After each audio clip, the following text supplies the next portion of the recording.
ಓಂ ಶಾಂತಿ. ಇಂದಿನ ಪರಮಾತ್ಮನ ಮಹಾವಾಕ್ಯ ಮುರುಳಿ ದಿನಾಂಕ 30/11/2024. ಬಾಪ್ತಾದ ಮಧುಬನ.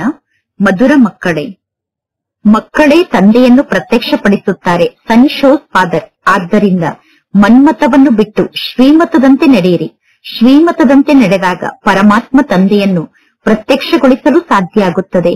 ಇಂದಿನ ಪ್ರಶ್ನೆಯಾಗಿದೆ, ಪರಮಾತ್ಮ ತಂದೆ ಅವಶ್ಯವಾಗಿ ಯಾವ ಮಕ್ಕಳನ್ನು ರಕ್ಷಣೆ ಮಾಡುತ್ತಾರೆ? ಉತ್ತರ, ಯಾರೆಲ್ಲ ಮಕ್ಕಳು ಸತ್ಯವಂತರಾಗಿದ್ದಾರೋ ಅಂತಹ ಸತ್ಯವಂತ ಮಕ್ಕಳನ್ನು ಪರಮಾತ್ಮ ತಂದೆ ಅವಶ್ಯವಾಗಿ ರಕ್ಷಣೆ ಮಾಡುತ್ತಾರೆ. ಒಂದು ವೇಳೆ ಪರಮಾತ್ಮ ತಂದೆ ನಮ್ಮ ರಕ್ಷಣೆಯನ್ನು ಮಾಡುತ್ತಿಲ್ಲ ಅಂದರೆ ಅವಶ್ಯವಾಗಿ ನಮ್ಮ ಆಂತರ್ಯದಲ್ಲಿ ಯಾವುದೋ ಮಾತಿನ ಅಸತ್ಯತೆ ಇದೆ, ಅಂದರೆ ನಾವು ಯಾವುದೋ ಮಾತಿನಲ್ಲಿ ಸುಳ್ಳನ್ನು ಹೇಳುತ್ತಿದ್ದೇವೆ ಎಂದು ಅರ್ಥ. ಪರಮಾತ್ಮ ತಂದೆ ಕಲಿಸುತ್ತಿರುವಂತಹ ಜ್ಞಾನದ ಶಿಕ್ಷಣವನ್ನು ಮಿಸ್ ಮಾಡುತ್ತಿದ್ದರೆ, ಅಂದರೆ ಪ್ರತಿದಿನ ಮುರುಳಿ ಕ್ಲಾಸ್ ಅನ್ನು ಕೇಳದೇ ಇದ್ದರೆ, ನಾವು ಯಾವುದಾದರೂ ಮಾತಿನಲ್ಲಿ ಸಂಶಯಕ್ಕೆ ಒಳಗಾದರೆ ಆಂತರ್ಯದಲ್ಲಿ ಅವಶ್ಯವಾಗಿ ಸ್ವಲ್ಪವಾದರೂ ಅಸತ್ಯತೆ ಇದೆ ಎಂದು ಅರ್ಥ. ಅಂತವರಿಗೆ ಮಾಯೆ ಬಹಳ ಜೋರಾಗಿ ಪೆಟ್ಟನ್ನು ಕೊಡುತ್ತದೆ.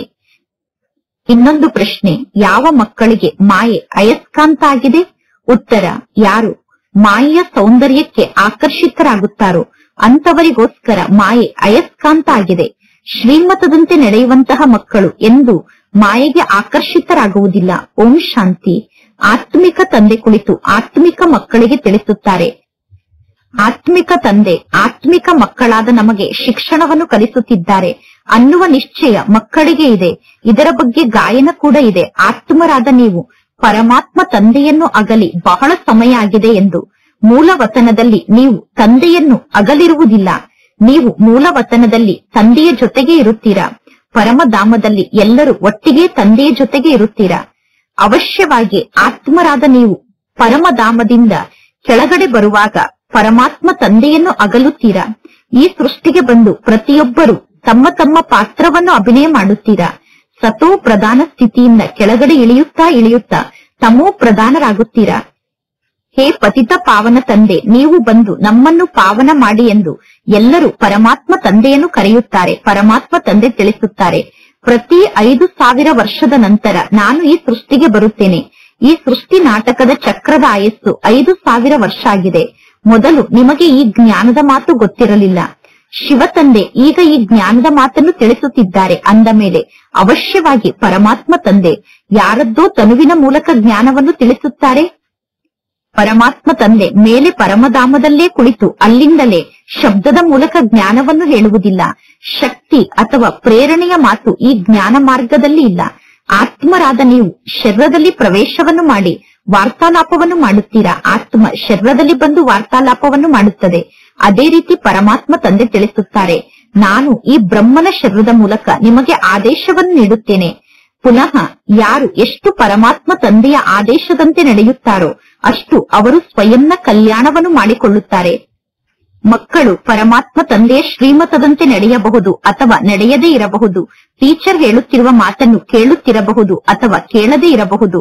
ಮಕ್ಕಳು ಸ್ವಯಂನ ಕಲ್ಯಾಣವನ್ನು ಮಾಡಿಕೊಳ್ಳುತ್ತಾರೆ ಅಥವಾ ಸ್ವಯಂನ ಅಕಲ್ಯಾಣವನ್ನು ಮಾಡಿಕೊಳ್ಳುತ್ತಾರೆ. ಶಿಕ್ಷಣವನ್ನು ಕಲಿಯದೇ ಇದ್ದರೆ ಅವಶ್ಯವಾಗಿ ಫೇಲ್ ಆಗುತ್ತಾರೆ. ಶಿವ ತಂದೆಯ ಮೂಲಕ ಜ್ಞಾನದ ಶಿಕ್ಷಣವನ್ನು ಕಲಿತು ಪುನಃ ಅನ್ಯರಿಗೆ ನೀವು ಶಿಕ್ಷಣವನ್ನು ಕಲಿಸಬೇಕು ಅನ್ನುವ ಮಾತನ್ನು ಕೂಡ ತಂದೆ ಮಕ್ಕಳಿಗೆ ತಿಳಿಸುತ್ತಾರೆ. ಪರಮಾತ್ಮ ತಂದೆ ಮಕ್ಕಳ ಪ್ರತ್ಯಕ್ಷತೆಯನ್ನು ಮಾಡುತ್ತಾರೆ.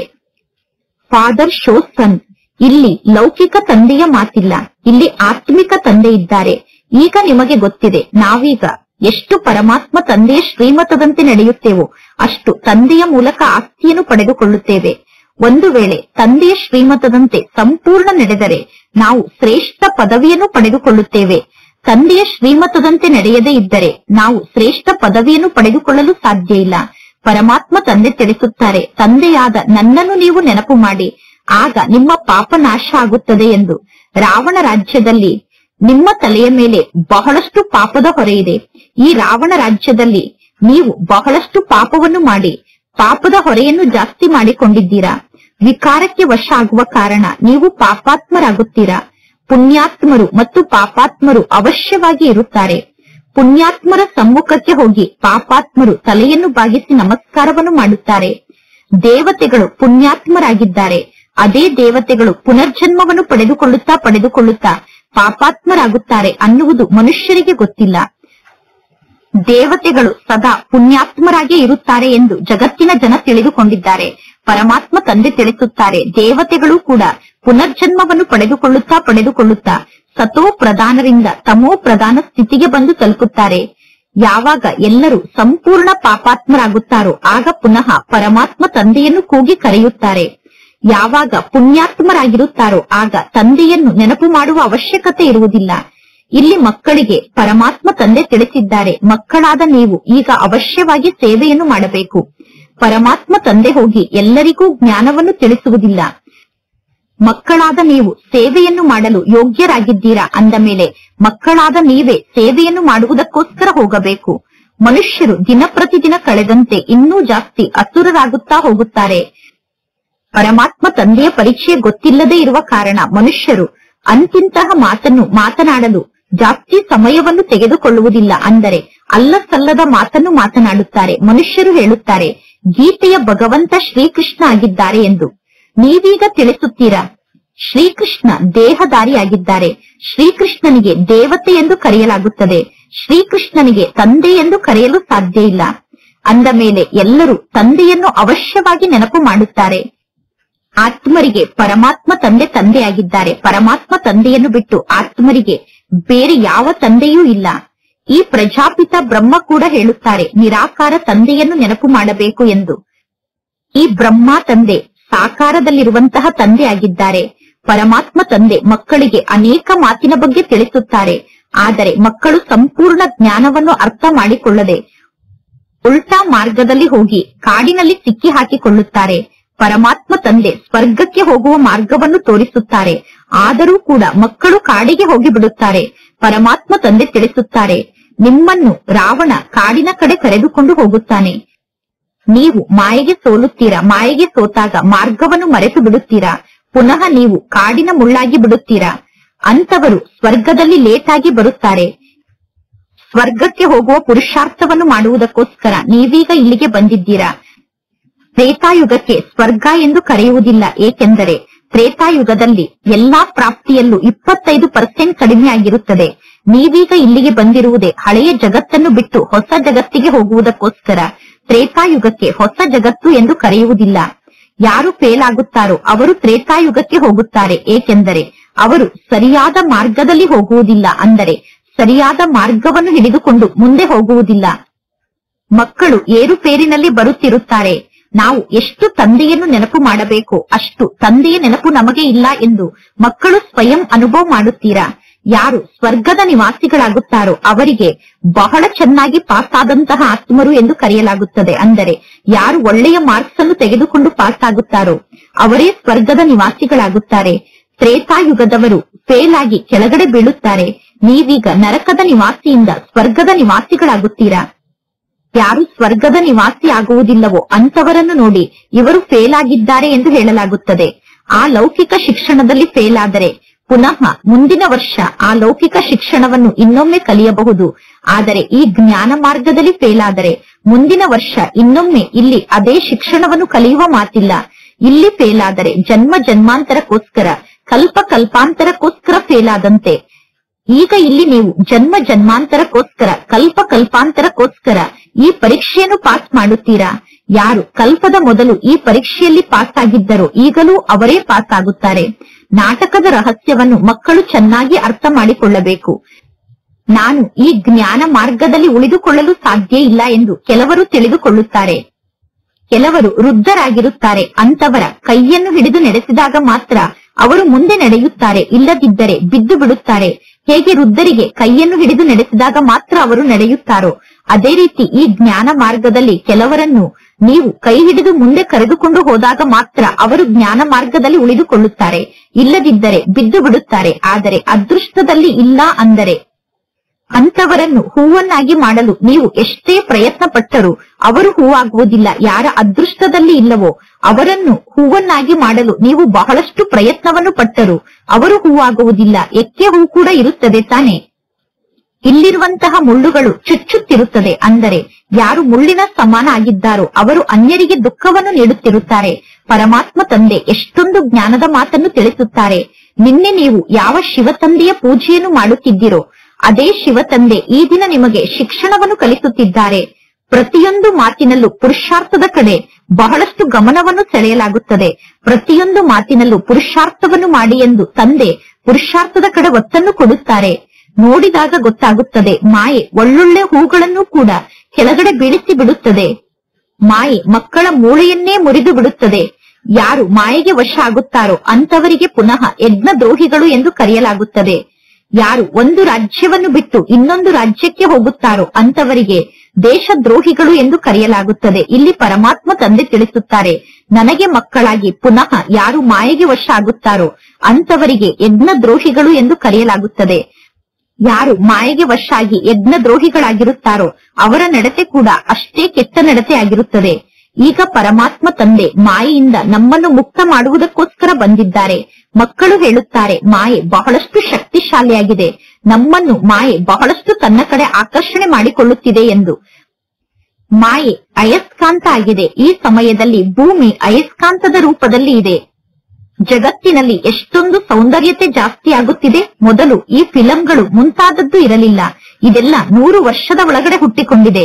ಬ್ರಹ್ಮ ತಂದೆಗೆ ಈ ಎಲ್ಲಾ ಮಾತಿನ ಅನುಭವ ಇದೆ. ಅಂದ ಮೇಲೆ ಮಕ್ಕಳಾದ ನೀವು ಈ ನಾಟಕದ ಆಳವಾದ ರಹಸ್ಯವನ್ನು ಚೆನ್ನಾಗಿ ಅರ್ಥ ಮಾಡಿಕೊಳ್ಳಬೇಕು. ನಾಟಕದಲ್ಲಿ ಪ್ರತಿಯೊಂದು ಮಾತು ಫಿಕ್ಸ್ ಆಗಿದೆ. 100 ವರ್ಷದಲ್ಲೇ ಈ ಜಗತ್ತು ಸ್ವರ್ಗ ಆದಂತೆ ಆಗಿಬಿಟ್ಟಿದೆ. ಏಕೆಂದರೆ ನಿಮ್ಮ ಸ್ವರ್ಗವನ್ನು ವಿರೋಧ ಮಾಡುವುದಕ್ಕೋಸ್ಕರ 100 ವರ್ಷದಲ್ಲಿ ಮಾಯೆಯ ಸ್ವರ್ಗ ನಿರ್ಮಾಣ ಆಗಿದೆ. ಅಂದ ಮೇಲೆ ಈಗ ಬೇಗ ಸ್ವರ್ಗ ಬರುತ್ತದೆ ಅನ್ನುವ ಮಾತು ನಿಮಗೆ ಅರ್ಥ ಆಗಿದೆ. ವಿಜ್ಞಾನ ನಿಮ್ಮ ಕೆಲಸಕ್ಕೆ ಬಹಳಷ್ಟು ಉಪಯೋಗಕ್ಕೆ ಬರುತ್ತದೆ. ಈ ವಿಜ್ಞಾನ ನಿಮಗೆ ಬಹಳಷ್ಟು ಸುಖವನ್ನು ನೀಡುವಂತದ್ದಾಗಿದೆ. ಸತ್ಯುಗದಲ್ಲಿ ಸುಖ ಸ್ಥಿರವಾಗಿ ಇರುತ್ತದೆ. ಅದಕ್ಕೋಸ್ಕರ ಈ ಹಳೆಯ ಜಗತ್ತಿನ ವಿನಾಶ ಆಗಲೇಬೇಕು. ಭಾರತದ ನಿವಾಸಿಗಳ ಭಾಗ್ಯದಲ್ಲೇ ಸತ್ಯುಗದ ಸುಖ ಇದೆ. ಅನ್ಯ ಧರ್ಮದವರು ನಂತರ ಲೇಟ್ ಆಗಿ ಬರುತ್ತಾರೆ. ಯಾವಾಗ ಭಕ್ತಿ ಮಾರ್ಗ ಪ್ರಾರಂಭ ಆಗುತ್ತದೆಯೋ, ಯಾವಾಗ ಭಾರತದ ನಿವಾಸಿಗಳು ಕೆಳಗಡೆ ಬೀಳುತ್ತಾರೋ ಆಗ ಅನ್ಯ ಧರ್ಮದವರು ನಂಬರ್ ವಾರಾಗಿ ಈ ಸೃಷ್ಟಿಗೆ ಬರುತ್ತಾರೆ. ಭಾರತ ದೇಶ ಕೆಳಗಡೆ ಬೀಳುತ್ತಾ ಸಂಪೂರ್ಣ ಈಗ ನೆಲದ ಮೇಲೆ ಬಂದು ಬಿದ್ದಿದೆ. ಪುನಃ ಭಾರತ ದೇಶದ ನಿವಾಸಿಗಳೇ ಉನ್ನತ ಸ್ಥಾನಕ್ಕೆ ಹೋಗಬೇಕು. ಇಲ್ಲಿ ನೀವು ಉನ್ನತ ಸ್ಥಾನಕ್ಕೆ ಏರುತ್ತೀರಾ, ಪುನಃ ಕೆಳಗಡೆ ಬೀಳುತ್ತೀರಾ. ಈಗ ನೀವು ಎಷ್ಟು ಕೆಳಗಡೆ ಬೀಳುತ್ತೀರಾ ಅಂದರೆ ಆ ಮಾತನ್ನೇ ಕೇಳಬೇಡಿ. ಪರಮಾತ್ಮ ತಂದೆ ನಮಗೆ ಶಿಕ್ಷಣವನ್ನು ಕಲಿಸುತ್ತಿದ್ದಾರೆ ಅನ್ನುವುದನ್ನು ಕೆಲವರು ಒಪ್ಪಿಕೊಳ್ಳುವುದೇ ಇಲ್ಲ. ಒಳ್ಳೊಳ್ಳೆ ಸೇವಾದಾರಿ ಮಕ್ಕಳ ಬಗ್ಗೆ ಪರಮಾತ್ಮ ತಂದೆ ಮಹಿಮೆಯನ್ನು ಮಾಡುತ್ತಾರೆ. ಯಾವ ಸೇವಾದಾರಿಗಳ ಬಗ್ಗೆ ಸ್ವಯಂ ಪರಮಾತ್ಮ ತಂದೆ ಮಹಿಮೆಯನ್ನು ಮಾಡುತ್ತಾರೋ ಅಂತಹ ಸೇವಾದಾರಿಗಳು ಕೂಡ ಮಾಯೆಯ ಬಂಧನದಲ್ಲಿ ಸಿಕ್ಕಿ ಹಾಕಿಕೊಳ್ಳುತ್ತಾರೆ. ಮಾಯೆಯ ಆಕರ್ಷಣೆ ಅವರನ್ನು ಆಕರ್ಷಿಸಿ ಬಿಡುತ್ತದೆ. ಮಾಯೆ ಅದೇ ರೀತಿ ಮಕ್ಕಳ ಜೊತೆಗೆ ಯುದ್ಧವನ್ನು ಮಾಡುತ್ತದೆ. ಮಾಯೆ ಮಕ್ಕಳನ್ನು ಸಂಪೂರ್ಣ ಕೆಳಗಡೆ ಬೀಳಿಸಿ ಬಿಡುತ್ತದೆ. ಮುಂದೆ ಹೋದಂತೆ ಮಕ್ಕಳಿಗೆ ಈ ಎಲ್ಲಾ ಮಾತಿನ ಬಗ್ಗೆ ಗೊತ್ತಾಗುತ್ತಾ ಹೋಗುತ್ತದೆ. ಮಾಯೆ ಮಕ್ಕಳನ್ನು ಸಂಪೂರ್ಣ ಮಲಗಿಸಿ ಬಿಡುತ್ತದೆ. ಪುನಃ ಪರಮಾತ್ಮ ತಂದೆ ತಿಳಿಸುತ್ತಾರೆ, ಒಮ್ಮೆ ಜ್ಞಾನವನ್ನು ಕೇಳಿದರೂ ಕೂಡ ಅವರು ಅವಶ್ಯವಾಗಿ ಸ್ವರ್ಗದಲ್ಲಿ ಬರುತ್ತಾರೆ. ಆದರೆ ಅವರು ಶ್ರೇಷ್ಠ ಪದವಿಯನ್ನು ಪಡೆದುಕೊಳ್ಳಲು ಸಾಧ್ಯ ಇಲ್ಲ. ಕಲ್ಪದ ಮೊದಲು ಯಾರು ಎಷ್ಟು ಪುರುಷಾರ್ಥವನ್ನು ಮಾಡಿದ್ದರೋ ಅವರು ಈಗಲೂ ಅಷ್ಟೇ ಪುರುಷಾರ್ಥವನ್ನು ಮಾಡುತ್ತಾರೆ. ಅಥವಾ ಕಲ್ಪದ ಮೊದಲು ಪುರುಷಾರ್ಥವನ್ನು ಮಾಡುತ್ತಾ ಯಾರು ಕೆಳಗಡೆ ಬಿದ್ದಿದ್ದರೋ ಈಗಲೂ ಅವರು ಕೆಳಗಡೆ ಬೀಳುತ್ತಾರೆ. ಇದೇ ರೀತಿ ಈಗ ಕೆಳಗಡೆ ಬೀಳುತ್ತಾರೆ ಮತ್ತು ಮೇಲೆ ಏರುತ್ತಾರೆ, ಸೋಲುತ್ತಾರೆ ಮತ್ತು ವಿಜಯಿಗಳಾಗುತ್ತಾರೆ. ಮಕ್ಕಳಾದ ನೀವು ತಂದೆಯನ್ನು ಎಷ್ಟು ನೆನಪು ಮಾಡುತ್ತೀರೋ ಎಲ್ಲಾ ಮಾತಿಗೂ ತಂದೆಯ ನೆನಪೇ ಆಧಾರ ಆಗಿದೆ. ಮಕ್ಕಳಿಗೆ ಅಪಾರ ಖಜಾನೆ ಪ್ರಾಪ್ತಿಯಾಗುತ್ತಾ ಇದೆ. ಈ ಕಲಿಯುಗದಲ್ಲಿ ಎಷ್ಟೋ ಜನ ಲಕ್ಷಾಂತರ ರೂಪಾಯಿಯನ್ನು ಕಳೆದುಕೊಂಡು ದಿವಾಳಿ ಆಗುತ್ತಾರೆ. ಕೆಲವರು ಲಕ್ಷಾಂತರ ರೂಪಾಯಿಯನ್ನು ಪ್ರಾಪ್ತಿ ಮಾಡಿಕೊಂಡು ಧನವಂತರಾಗುತ್ತಾರೆ. ಆದರೆ ಅವರು ಒಂದು ಜನ್ಮಕ್ಕೋಸ್ಕರ ಶ್ರೀಮಂತರಾಗುತ್ತಾರೆ. ಮುಂದಿನ ಜನ್ಮದಲ್ಲಿ ಅವರ ಬಳಿ ಅಷ್ಟೊಂದು ಧನ ಸಂಪತ್ತು ಇರುವುದಿಲ್ಲ. ಎಲ್ಲರ ಜೀವನದಲ್ಲೂ ಕರ್ಮದ ಲೆಕ್ಕಾಚಾರ ಬಹಳಷ್ಟು ಇದೆ. ಆದರೆ ಸ್ವರ್ಗದಲ್ಲಿ ಕರ್ಮ ಭೋಗದ ಮಾತೇ ಇರುವುದಿಲ್ಲ. ಈ ಸಮಯದಲ್ಲಿ 21 ಜನ್ಮಕ್ಕೋಸ್ಕರ ನೀವು ಎಷ್ಟೊಂದು ಪ್ರಾಪ್ತಿಯನ್ನು ಜಮಾ ಮಾಡಿಕೊಳ್ಳುತ್ತೀರಾ. ಯಾರು ಸಂಪೂರ್ಣ ಪುರುಷಾರ್ಥವನ್ನು ಮಾಡುತ್ತಾರೋ ಅವರು ಸಂಪೂರ್ಣ ಸ್ವರ್ಗದ ಆಸ್ತಿಯನ್ನು ಪಡೆದುಕೊಳ್ಳುತ್ತಾರೆ. ಬುದ್ಧಿಯಲ್ಲಿ ಸದಾ ಈ ಮಾತಿನ ಸ್ಮೃತಿ ಇರಬೇಕು, ನಾವೀಗ ಅವಶ್ಯವಾಗಿ ಸ್ವರ್ಗದ ಆಸ್ತಿಯನ್ನು ಪಡೆದುಕೊಳ್ಳುತ್ತೇವೆ ಎಂದು. ನಾವು ಪುನಃ ಕೆಳಗಡೆ ಬೀಳುತ್ತೇವೆ ಅನ್ನುವ ವಿಚಾರವನ್ನು ಮಾಡಬೇಡಿ. ಯಾರು ಸಂಪೂರ್ಣ ಜಾಸ್ತಿ ಕೆಳಗಡೆ ಬಿದ್ದಿದ್ದಾರೋ ಅವರೇ ಈಗ ಜಾಸ್ತಿ ಉನ್ನತ ಸ್ಥಾನಕ್ಕೆ ಹೋಗಬೇಕು. ಸ್ವಾಭಾವಿಕವಾಗಿ ಮಕ್ಕಳು ಪುರುಷಾರ್ಥವನ್ನು ಮಾಡುತ್ತಿರುತ್ತೀರಾ, ಸ್ವಾಭಾವಿಕವಾಗಿ ಮಕ್ಕಳ ಮೂಲಕ ಪುರುಷಾರ್ಥ ನಡೆಯುತ್ತಿರುತ್ತದೆ. ಪರಮಾತ್ಮ ತಂದೆ ತಿಳಿಸುತ್ತಾರೆ, ನೋಡಿ ಮಾಯೆ ಎಷ್ಟೊಂದು ಶಕ್ತಿಶಾಲಿಯಾಗಿದೆ, ಮನುಷ್ಯರಲ್ಲಿ ಎಷ್ಟೊಂದು ಅಜ್ಞಾನ ತುಂಬಿದೆ. ಅಜ್ಞಾನದ ಕಾರಣ ಪರಮಾತ್ಮ ತಂದೆಗೆ ಮನುಷ್ಯರು ಸರ್ವವ್ಯಾಪಿ ಎಂದು ಕರೆಯುತ್ತಾರೆ. ಭಾರತ ದೇಶ ಎಷ್ಟೊಂದು ಸುಂದರ ಆಗಿತ್ತು, ಈಗ ನಿಮಗೆ ಗೊತ್ತಿದೆ. ನಾವೇ ಈ ರೀತಿ ದೇವತೆಗಳಾಗಿದ್ದೆವು, ಈಗ ಪುನಃ ಈ ರೀತಿ ದೇವತೆಗಳಾಗುತ್ತಿದ್ದೇವೆ. ದೇವತೆಗಳಿಗೆ ಎಷ್ಟೊಂದು ಮಹಿಮೆಯನ್ನು ಮಾಡುತ್ತಾರೆ, ಆದರೆ ದೇವತೆಗಳ ಬಗ್ಗೆ ಯಾರಿಗೂ ಗೊತ್ತಿಲ್ಲ. ಮಕ್ಕಳಾದ ನಿಮ್ಮನ್ನು ಬಿಟ್ಟು ಬೇರೆ ಯಾರು ದೇವತೆಗಳ ಬಗ್ಗೆ ತಿಳಿದುಕೊಂಡಿಲ್ಲ. ನಿಮಗೆ ಗೊತ್ತಿದೆ, ಬೇಹದ್ದಿನ ತಂದೆಯಾದಂತಹ ಜ್ಞಾನದ ಸಾಗರ ತಂದೆ ಬಂದು ನಮಗೆ ಶಿಕ್ಷಣವನ್ನು ಕಲಿಸುತ್ತಾರೆ. ಆದರೂ ಕೂಡ ಮಾಯೆ ಅನೇಕರಿಗೆ ಸಂಶಯ ಬರುವಂತೆ ಮಾಡುತ್ತದೆ.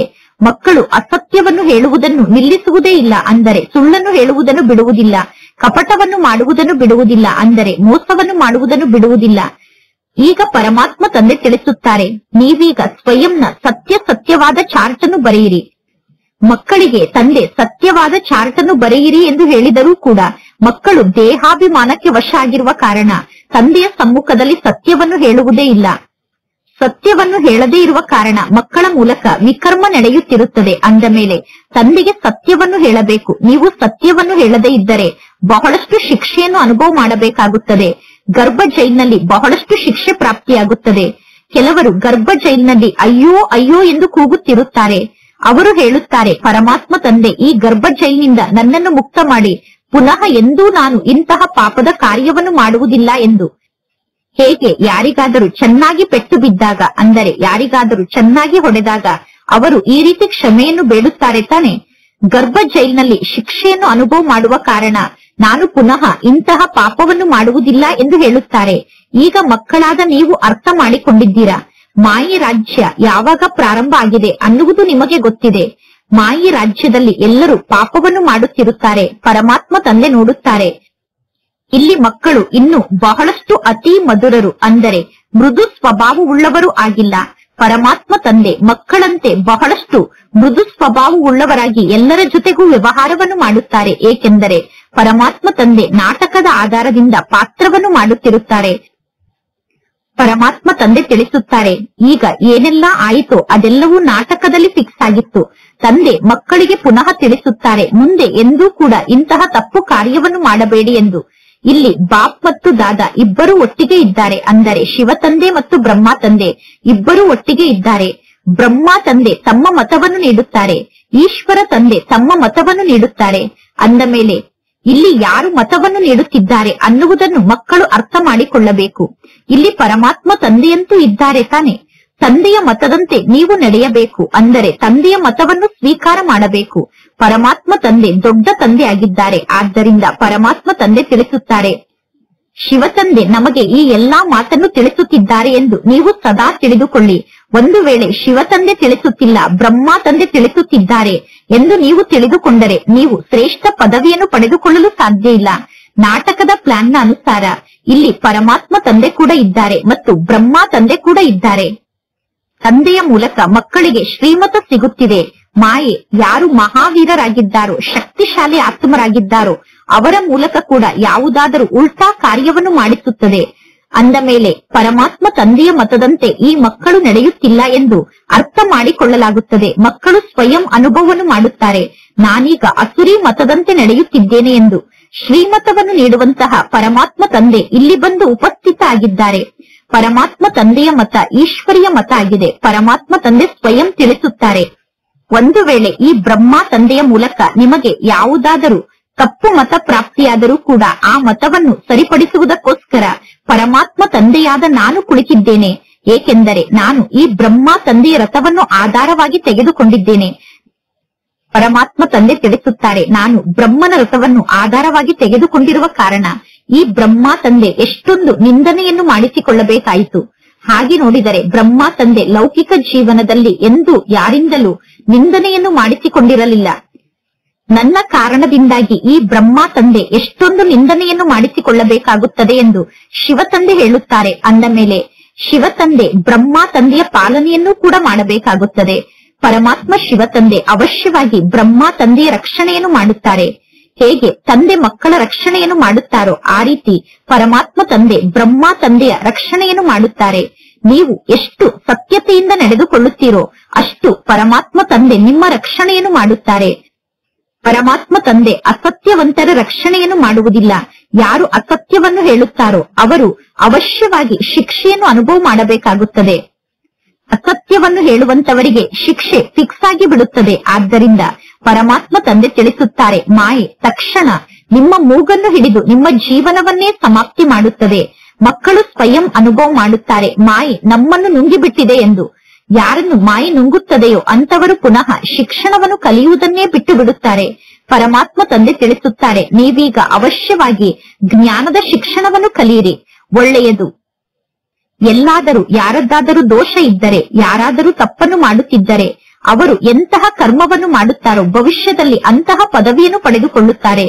ಏಕೆಂದರೆ ಈಗ ಈ ಜಗತ್ತು ಪರಿವರ್ತನೆ ಆಗುತ್ತಿದೆ.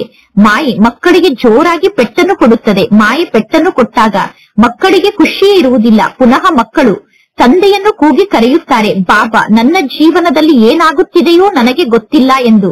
ಯುದ್ಧದ ಮೈದಾನದಲ್ಲಿ ಬಹಳಷ್ಟು ಎಚ್ಚರಿಕೆಯಿಂದ ಇರುತ್ತಾರೆ. ಯುದ್ಧದ ಮೈದಾನದಲ್ಲಿ ಗುಂಡು ತಾಕಬಾರದು ಎಂದು ಬಹಳಷ್ಟು ಎಚ್ಚರಿಕೆಯಿಂದ ಇರುತ್ತಾರೆ. ಅದೇ ರೀತಿ ಇಲ್ಲಿ ಮಕ್ಕಳಿಗೆ ಮಾಯೆ ಗುಂಡು ತಾಕುತ್ತದೆ. ಯಾರು ಬಹಳಷ್ಟು ಶಕ್ತಿಶಾಲಿಗಳಾಗಿದ್ದಾರೋ ಅವರು ಅನ್ಯರನ್ನು ಕೆಳಗಡೆ ಬೀಳಿಸಿ ಬಿಡುತ್ತಾರೆ. ಪುನಃ ಮರುದಿನ ಮತ್ತೆ ಯುದ್ಧವನ್ನು ನಡೆಸಲಾಗುತ್ತದೆ. ಈ ಮಾಯೆ ಯುದ್ಧ ಅಂತೂ ಅಂತ್ಯದವರೆಗೂ ನಡೆಯುತ್ತಿರುತ್ತದೆ. ಮಕ್ಕಳ ಸ್ಥಿತಿ ಏರುಪೇರಿನಲ್ಲಿ ಬರುತ್ತಿರುತ್ತದೆ. ಕೆಲವು ಮಕ್ಕಳು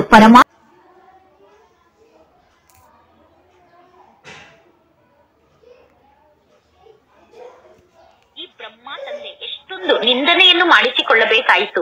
ಹಾಗೆ ನೋಡಿದರೆ ಬ್ರಹ್ಮ ತಂದೆ ಲೌಕಿಕ ಜೀವನದಲ್ಲಿ ಎಂದೂ ಯಾರಿಂದಲೂ ನಿಂದನೆಯನ್ನು ಮಾಡಿಸಿಕೊಂಡಿರಲಿಲ್ಲ. ನನ್ನ ಕಾರಣದಿಂದಾಗಿ ಈ ಬ್ರಹ್ಮ ತಂದೆ ಎಷ್ಟೊಂದು ನಿಂದನೆಯನ್ನು ಮಾಡಿಸಿಕೊಳ್ಳಬೇಕಾಗುತ್ತದೆ ಎಂದು ಶಿವ ತಂದೆ ಹೇಳುತ್ತಾರೆ. ಅಂದ ಮೇಲೆ ಶಿವ ತಂದೆ ಬ್ರಹ್ಮ ತಂದೆಯ ಪಾಲನೆಯನ್ನು ಕೂಡ ಮಾಡಬೇಕಾಗುತ್ತದೆ. ಪರಮಾತ್ಮ ಶಿವ ತಂದೆ ಅವಶ್ಯವಾಗಿ ಬ್ರಹ್ಮ ತಂದೆಯ ರಕ್ಷಣೆಯನ್ನು ಮಾಡುತ್ತಾರೆ. ಹೇಗೆ ತಂದೆ ಮಕ್ಕಳ ರಕ್ಷಣೆಯನ್ನು ಮಾಡುತ್ತಾರೋ ಆ ರೀತಿ ಪರಮಾತ್ಮ ತಂದೆ ಬ್ರಹ್ಮ ತಂದೆಯ ರಕ್ಷಣೆಯನ್ನು ಮಾಡುತ್ತಾರೆ. ನೀವು ಎಷ್ಟು ಸತ್ಯತೆಯಿಂದ ನಡೆದುಕೊಳ್ಳುತ್ತೀರೋ ಅಷ್ಟು ಪರಮಾತ್ಮ ತಂದೆ ನಿಮ್ಮ ರಕ್ಷಣೆಯನ್ನು ಮಾಡುತ್ತಾರೆ. ಪರಮಾತ್ಮ ತಂದೆ ಅಸತ್ಯವಂತರ ರಕ್ಷಣೆಯನ್ನು ಮಾಡುವುದಿಲ್ಲ. ಯಾರು ಅಸತ್ಯವನ್ನು ಹೇಳುತ್ತಾರೋ ಅವರು ಅವಶ್ಯವಾಗಿ ಶಿಕ್ಷೆಯನ್ನು ಅನುಭವ ಮಾಡಬೇಕಾಗುತ್ತದೆ.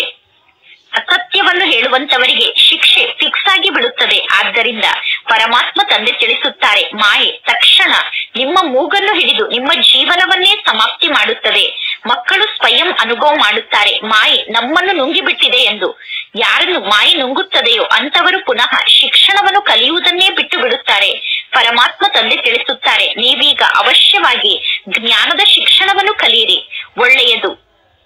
ಎಲ್ಲಾದರೂ ಯಾರದ್ದಾದರೂ ದೋಷ ಇದ್ದರೆ, ಯಾರಾದರೂ ತಪ್ಪನ್ನು ಮಾಡುತ್ತಿದ್ದರೆ ಅವರು ಎಂತಹ ಕರ್ಮವನ್ನು ಮಾಡುತ್ತಾರೋ ಭವಿಷ್ಯದಲ್ಲಿ ಅಂತಹ ಪದವಿಯನ್ನು ಪಡೆದುಕೊಳ್ಳುತ್ತಾರೆ.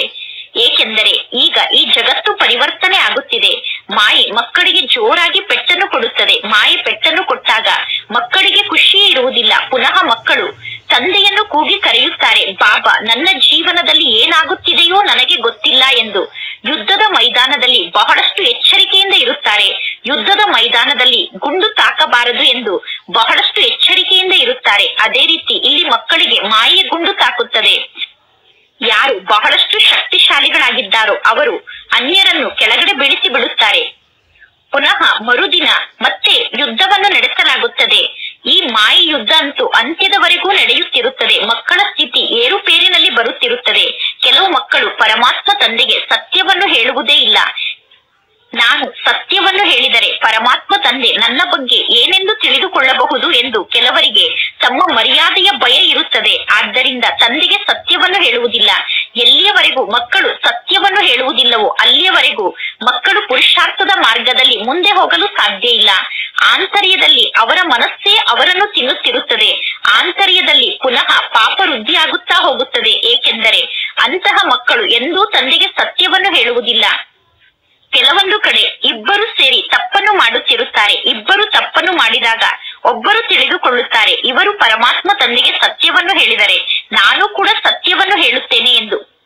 ಮಾಯೆ ಬಹಳಷ್ಟು ಶಕ್ತಿಶಾಲಿಯಾಗಿದೆ. ಇವರ ಅದೃಷ್ಟದಲ್ಲಿ ಶ್ರೇಷ್ಠ ಪದವಿಯನ್ನು ಪಡೆದುಕೊಳ್ಳುವ ಭಾಗ್ಯ ಇಲ್ಲ. ಆದ್ದರಿಂದ ಸರ್ಜನ್ನ ಸಮ್ಮುಖದಲ್ಲಿ ಇವರು ತಮ್ಮ ತಪ್ಪನ್ನು ಮುಚ್ಚಿಡುತ್ತಿದ್ದಾರೆ ಎಂದು ಅವರನ್ನು ನೋಡಿ ಅರ್ಥ ಮಾಡಿಕೊಳ್ಳಲಾಗುತ್ತದೆ. ಇಲ್ಲದಿದ್ದರೆ ಸರ್ಜನ್ನ ಸಮ್ಮುಖದಲ್ಲಿ ಏನನ್ನೂ ಮುಚ್ಚಿಡಬಾರದು. ಸರ್ಜನ್ನ ಸಮ್ಮುಖದಲ್ಲಿ ಕಾಯಿಲೆಯನ್ನು ಮುಚ್ಚಿಟ್ಟರೆ ಕಾಯಿಲೆಯಿಂದ ನಾವು ಮುಕ್ತ ಆಗಲು ಸಾಧ್ಯ ಇಲ್ಲ. ಅವಿನಾಶಿ ಸರ್ಜನಾದಂತಹ ಶಿವತಂದೆಯ ಸಮ್ಮುಖದಲ್ಲಿ ಎಷ್ಟು ಮಾತನ್ನು ಮಕ್ಕಳು ಮುಚ್ಚಿಡುತ್ತೀರೋ ಅಷ್ಟು ಕೆಳಗಡೆ ಬೀಳುತ್ತಾ ಹೋಗುತ್ತೀರಾ. ವಿಕಾರದ ಭೂತಗಳು ಎಲ್ಲರಲ್ಲೂ ಇದೆ. ಎಲ್ಲಿಯವರೆಗೂ ನೀವು ಕರ್ಮಾತೀತ ಸ್ಥಿತಿಯನ್ನು ರೂಪಿಸಿಕೊಳ್ಳುವುದಿಲ್ಲವೋ ಅಲ್ಲಿಯವರೆಗೂ ಈ ಅಪವಿತ್ರ ದೃಷ್ಟಿ ನಿಮ್ಮನ್ನು ಬಿಡುವುದಿಲ್ಲ. ಅಂದರೆ ಕರ್ಮಾತೀತ ಸ್ಥಿತಿಯನ್ನು ರೂಪಿಸಿಕೊಳ್ಳುವವರೆಗೂ ನಮ್ಮ ದೃಷ್ಟಿ ವಿಕಾರಿ ದೃಷ್ಟಿ ಆಗುತ್ತಿರುತ್ತದೆ. ಎಲ್ಲಾ ಶತ್ರುಗಳಿಗಿಂತ ಬಹಳ ದೊಡ್ಡ ಶತ್ರು ಅಂದರೆ ಕಾಮ ವಿಕಾರ ಆಗಿದೆ. ಕೆಲವರು ಕಾಮ ವಿಕಾರಕ್ಕೆ ವಶಾಗಿ ಕೆಳಗಡೆ ಬೀಳುತ್ತಾರೆ. ಪರಮಾತ್ಮ ತಂದೆ ಬಾರಿ ಬಾರಿಗೂ ಮಕ್ಕಳಿಗೆ ತಿಳಿಸುತ್ತಾರೆ, ಶಿವ ತಂದೆಯನ್ನು ಬಿಟ್ಟು ಬೇರೆ ಯಾವ ದೇಹದಾರಿಗಳನ್ನು ನೀವೀಗ ನೆನಪು ಮಾಡಬಾರದು ಎಂದು. ಕೆಲವರು ಸಂಪೂರ್ಣ ಪಕ್ಕಾ ಮಕ್ಕಳಾಗಿದ್ದಾರೆ. ಪಕ್ಕಾ ಮಕ್ಕಳಿಗೆ ಎಂದೂ ಯಾರ ನೆನಪೂ ಬರುವುದಿಲ್ಲ. ಪತಿವ್ರತಾ ಸ್ತ್ರೀ ಇರುತ್ತಾರೆ, ಅವರು ಕೇವಲ ತಮ್ಮ ಪತಿಯನ್ನು ಮಾತ್ರ ನೆನಪು ಮಾಡುತ್ತಾರೆ. ಪತಿವ್ರತಾ ಸ್ತ್ರೀಯರ ಬುದ್ಧಿ ಎಂದು ಕೆಟ್ಟ ಬುದ್ಧಿ ಆಗಲು ಸಾಧ್ಯ ಇಲ್ಲ. ಅವರ ಬುದ್ಧಿ ಅಪವಿತ್ರ ಬುದ್ಧಿ ಆಗಲು ಸಾಧ್ಯ ಇಲ್ಲ. ಒಳ್ಳೆಯದು. ಮಧುರಾತಿ ಮಧುರ ಅಗಲಿ ಹೋಗಿ ಮರಳಿ ಸಿಕ್ಕಿರುವ ಮಕ್ಕಳ ಪ್ರತಿ ಮಾತ್ಪಿತಾ ಬಾಪ್ತಾದರವರ ನೆನಪು, ಪ್ರೀತಿ ಹಾಗೂ ಸುಪ್ರಭಾತ. ಆತ್ಮಿಕ ಮಕ್ಕಳಿಗೆ ಆತ್ಮಿಕ ತಂದೆಯ ನಮಸ್ತೆ. ಆತ್ಮಿಕ ತಂದೆಗೆ ಆತ್ಮಿಕ ಮಕ್ಕಳ ನೆನಪು, ಪ್ರೀತಿ ಹಾಗೂ ನಮಸ್ತೆ ನಮಸ್ತೆ ನಮಸ್ತೆ. ಧಾರಣೆಗೋಸ್ಕರ ಮುಖ್ಯ ಸಾರ. ಸ್ವಯಂ ಜ್ಞಾನದ ಸಾಗರ ಬೇಹದ್ದಿನ ತಂದೆ ನಮಗೆ ಶಿಕ್ಷಣವನ್ನು ಕಲಿಸುತ್ತಿದ್ದಾರೆ ಅನ್ನುವ ಮಾತಿನಲ್ಲಿ ಎಂದೂ ಸಂಶಯ ಬರಬಾರದು. ಅಸತ್ಯ ಮತ್ತು ಕಪಟತನವನ್ನು ತ್ಯಾಗ ಮಾಡಿ ಸತ್ಯ ಸತ್ಯ ಚಾರ್ಟ್ ಅನ್ನು ಬರೆಯಬೇಕು. ದೇಹಾಭಿಮಾನಕ್ಕೆ ವಶಾಗಿ ಎಂದು ಯಜ್ಞದ್ರೋಹಿಗಳಾಗಬಾರದು. ಸೆಕೆಂಡ್ ಪಾಯಿಂಟ್, ನಾಟಕದ ಜ್ಞಾನವನ್ನು ಬುದ್ಧಿಯಲ್ಲಿ ಧಾರಣೆ ಮಾಡಿಕೊಂಡು ಪರಮಾತ್ಮ ತಂದೆಯ ಸಮಾನ ಬಹಳಷ್ಟು ಮಧುರರು ಮತ್ತು ನಮ್ರರಾಗಿ ಇರಬೇಕು ಎಂದು ಸ್ವಯಂನ ಅಹಂಕಾರವನ್ನು ತೋರಿಸಬಾರದು. ಮನ್ಮತವನ್ನು ಬಿಟ್ಟು, ಸ್ವಯಂನ ಮತವನ್ನು ಬಿಟ್ಟು ಪರಮಾತ್ಮ ತಂದೆಯ ಶ್ರೇಷ್ಠ ಮತದಂತೆ ನಡೆಯಬೇಕು. ಇಂದಿನ ವರದಾನ ಆಗಿದೆ. ಒಬ್ಬ ತಂದೆಯ ಪ್ರೀತಿಯಲ್ಲಿ ಲವಲೀನರಾಗಿ ಗುರಿಯನ್ನು ತಲುಪುವಂತಹ ಸರ್ವ ಆಕರ್ಷಣೆಯಿಂದ ಮುಕ್ತರಾಗಿ ಬಾಪ್ತಾದ ಮಕ್ಕಳನ್ನು ತಮ್ಮ ಸ್ನೇಹದ ಮಡಿಲಿನಲ್ಲಿ ಕೂರಿಸಿಕೊಂಡು ಮತ್ತು ಸಹಯೋಗದ ಮಡಿಲಿನಲ್ಲಿ ಕೂರಿಸಿಕೊಂಡು ಗುರಿಯ ಕಡೆ ಕರೆದುಕೊಂಡು ಹೋಗುತ್ತಿದ್ದಾರೆ. ಈ ಮಾರ್ಗದಲ್ಲಿ ಯಾವುದೇ ಪರಿಶ್ರಮದ ಮಾತಿಲ್ಲ. ಆದರೆ ಯಾವಾಗ ನೀವು ಹೈವೇಯಲ್ಲಿ ಹೋಗುವ ಬದಲು ಸಣ್ಣ ಸಣ್ಣ ಗಲ್ಲಿಯಲ್ಲಿ ಹೋಗುತ್ತೀರೋ ಅಥವಾ ಗುರಿಗಿಂತ ಇನ್ನೂ ಜಾಸ್ತಿ ಮುಂದೆ ಹೋಗಿ ಬಿಡುತ್ತೀರೋ ಆಗ ವಾಪಸ್ ಬರಲು ಪರಿಶ್ರಮವನ್ನು ಪಡಬೇಕಾಗುತ್ತದೆ. ಪರಿಶ್ರಮದಿಂದ ಮುಕ್ತ ಆಗಲು ಸಾಧನ ಅಂದರೆ ಸದಾ ಒಬ್ಬ ತಂದೆಯ ಪ್ರೀತಿಯಲ್ಲಿ ಸಮಾವೇಶ ಆಗಿರಿ. ಒಬ್ಬ ತಂದೆಯ ಪ್ರೀತಿಯಲ್ಲಿ ತಲ್ಲೀನರಾಗಿ ಪ್ರತಿಯೊಂದು ಕಾರ್ಯವನ್ನು ಮಾಡಿ. ಆಗ ಬೇರೆ ಯಾವ ಮಾತು ನಿಮಗೆ ಕಾಣಿಸುವುದಿಲ್ಲ. ಯಾವಾಗ ಒಬ್ಬ ತಂದೆಯ ಪ್ರೀತಿಯಲ್ಲಿ ತಲ್ಲೀನರಾಗಿರುತ್ತೀರೋ ಆಗ ಸರ್ವ ಆಕರ್ಷಣೆಯಿಂದ ಮುಕ್ತ ಆಗಿ ಬಿಡುತ್ತೀರಾ. ಇಂದಿನ ಸ್ಲೋಗನ್ ಆಗಿದೆ, ನಿಮ್ಮ ಚೆಹರೆ ಮತ್ತು ಚಲನೆಯ ಮೂಲಕ ಎಲ್ಲರಿಗೂ ನಿಮ್ಮ ಭಾಗ್ಯದ ಅನುಭವವನ್ನು ಮಾಡಿಸಿ ನಾವು ಭಾಗ್ಯಶಾಲಿಗಳಾಗಿದ್ದೇವೆ ಅನ್ನುವುದನ್ನು ನಮ್ಮ ಚೆಹರೆ ಮತ್ತು ಚಲನೆಯ ಮೂಲಕ ಅನ್ಯರಿಗೆ ಅನುಭವ ಮಾಡಿಸಬೇಕು. ಒಳ್ಳೆಯದು. ಓಂ ಶಾಂತಿ.